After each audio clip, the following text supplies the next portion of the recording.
जय श्री कृष्ण। स्वागत है आपका मेरे चैनल दिव्य क्लासेस आरपीएससी के अंदर। हम फर्स्ट ग्रेड की तैयारी कर रहे हैं, जिसमें हमने पहले भारत का इतिहास लिया है। और भारत का इतिहास जो फर्स्ट पेपर है हमारा, इसके अंदर जो मेन टॉपिक हमारे हैं कि भारत के इतिहास में कौन कौन से टॉपिक है।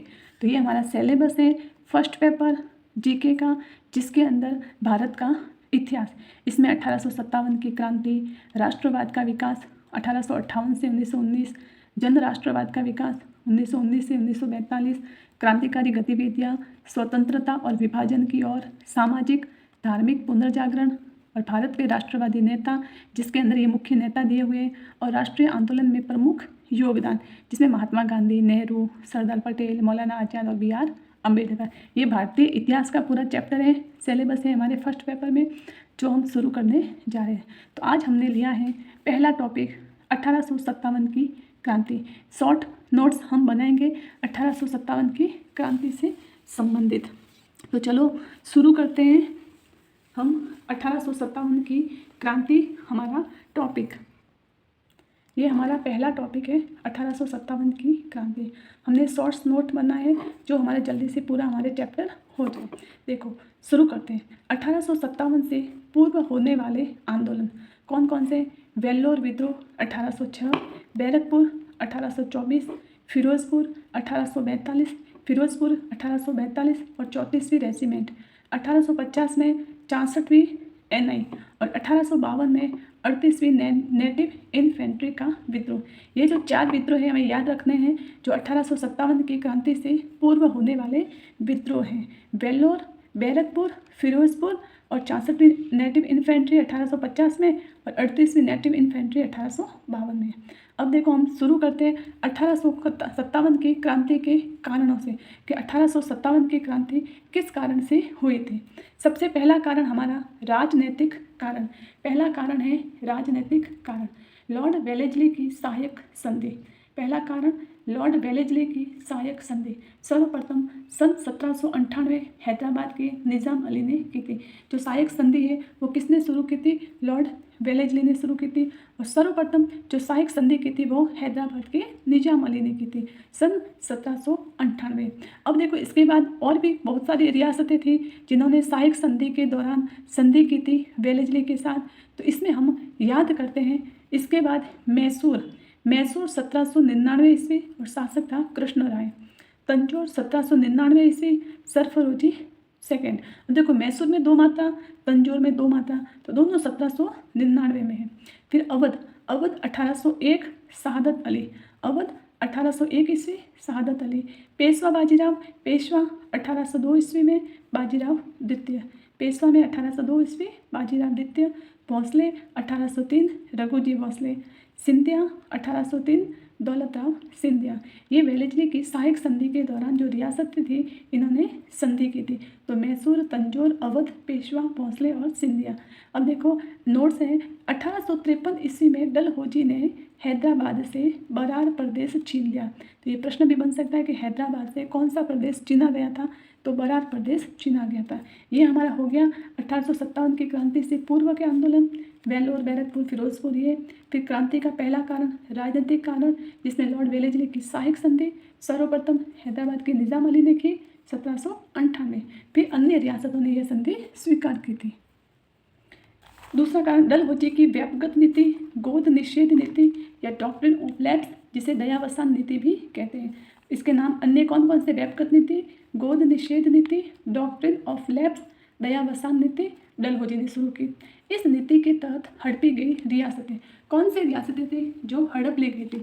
तो सर्वप्रथम सतारा को, सर्वप्रथम किसको? सतारा को 1848 ईस्वी में, और शासक थे अप्पा साहब। तो इसकी एक छोटी सी ट्रिक है, सजे सब उजाना, कि इस नीति के तहत हड़पी गई रियासतें ट्रिक के अनुसार कौन कौन सी है जो पहले हड़प ली गई। सजे सब उजाना। तो सर्वप्रथम सतारा 1848 ईस्वी, शासक थे अप्पा साहिब। सतारा विलय की तुलना जिसकी लाठी उसके भैंस, किसने की? जोसेफ हुम ने। दूसरा जैतपुर और संबलपुर 1849 में, जैतपुर और संबलपुर 1849। बघाट 1850 और उदयपुर 1852, झांसी 1853 और नागपुर 1854। इन रियासतों को गोद निषेध नीति या डॉक्ट्रिन ऑफ लैप्स के तहत डलहौजी के द्वारा हड़प लिया गया था।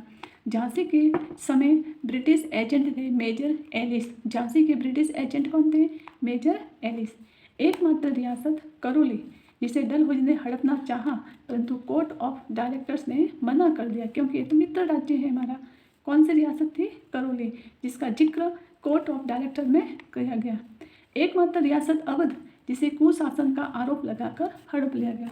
ऐसे कितनी रियासतें थी जिस पर कुशासन का आरोप लगाकर हड़पा गया? तो एकमात्र रियासत अवध ही थी। लॉर्ड डलहौजी ने अवध के लिए कहा था, ये एक गिलास फल या चेरी है जो शुद्ध ही एक दिन हमारे मुंह में आकर गिरेगा। ये अवध के लिए कहा था लॉर्ड डलहौजी ने। फिर देखो कारण और कौन कौन से हैं? नाना साहब की पेंशन बंद करना, और कारण है नाना साहब की पेंशन बंद करना। कर्नाटक तंजौर के नवाबों की उपाधियां जब्त करना। लॉर्ड डलहौजी की घोषणा, मुगल बादशाह बहादुर शाह जफर के उत्तराधिकारियों को मुगल महल छोड़ना पड़ेगा। कैनिंग की घोषणा, सम्राट की पदवी छीनना। मुगल बादशाह की मृत्यु के बाद इनके उत्तराधिकारी से सम्राट की पदवी छीनना, ये घोषणा की थी कैनिंग ने। प्रशासनिक कारण कौन कौन से? ये तो हमारे राजनीतिक कारण हो गए। अब है प्रशासनिक कारण। अंग्रेजों को भारतीयों से श्रेष्ठ समझना और भारतीयों को उच्च पदों पर नियुक्ति नहीं करना। फिर है सामाजिक और धार्मिक कारण। 1813 ईस्वी का चार्टर एक्ट, इसके तहत ईसाइयों को भारत में धर्म प्रचार की अनुमति देना। किसके तहत? 1813 के चार्टर एक्ट के तहत। धार्मिक निर्योग्यता अधिनियम संख्या 1850 में संख्या कितनी है? 21।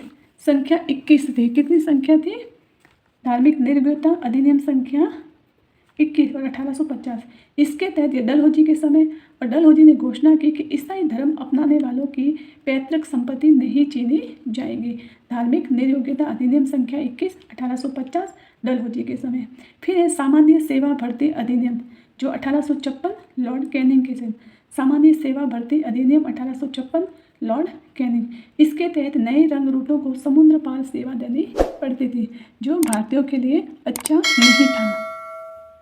फिर है डाकघर अधिनियम 1854। डाकघर अधिनियम 1854 लॉर्ड डलहौजी। भारतीयों को निःशुल्क डाक सुविधा बंद कर दी गई थी। किसके तहत? डाकघर अधिनियम 1854 लॉर्ड डलहौजी ने। फिर देखो तात्कालिक कारण थे चर्बी वाले कारतूस, जो बंगाल में ब्राउन बेस के स्थान पर एनफील्ड राइफल का प्रयोग। इसका निर्माण वुलविच आर्सेनल लंदन में किया गया। भारत में इसका उत्पादन अंबाला, दमदम और सियालकोट में। भारतीय सेना में शामिल दिसंबर 1856 और प्रयोग किया गया जनवरी 1857 को। इसकी अध्यक्षता में एक आयोग बनाया गया जो चर्बी वाले कारतूस थे। इसकी जांच के लिए एक आयोग बना जिसकी अध्यक्षता V.A. स्मिथ और जॉन विलियम के द्वारा की गई। R.C. मजूमदार के अनुसार चर्बी लगे कारतूसों की कहानी ने चिंगारी का काम किया और इससे जो धमाका हुआ उससे अंग्रेज राज की जड़ें हिल गई। किसने कहा था? R.C. मजूमदार ने कहा था हमारे कि चर्बी लगे कारतूसों की जो कहानी है उन्होंने चिंगारी का काम किया और जिससे बहुत बड़ा धमाका हुआ और अंग्रेज राज की जड़ें भी हिल गई। अब देखो 1857 के विद्रोह की योजना। 1857 के विद्रोह की योजना। सर्वाधिक सैनिक अवध के और सैनिकों की पोधशाला कहा गया अवध को। योजना लंदन में बनाई गई राणोजी बापू और अजीमुल्ला खां के द्वारा। अजीमुल्ला खां क्रीमिया के युद्ध में उमर पाशा से मिले थे। कौन? अजीमुल्ला खां।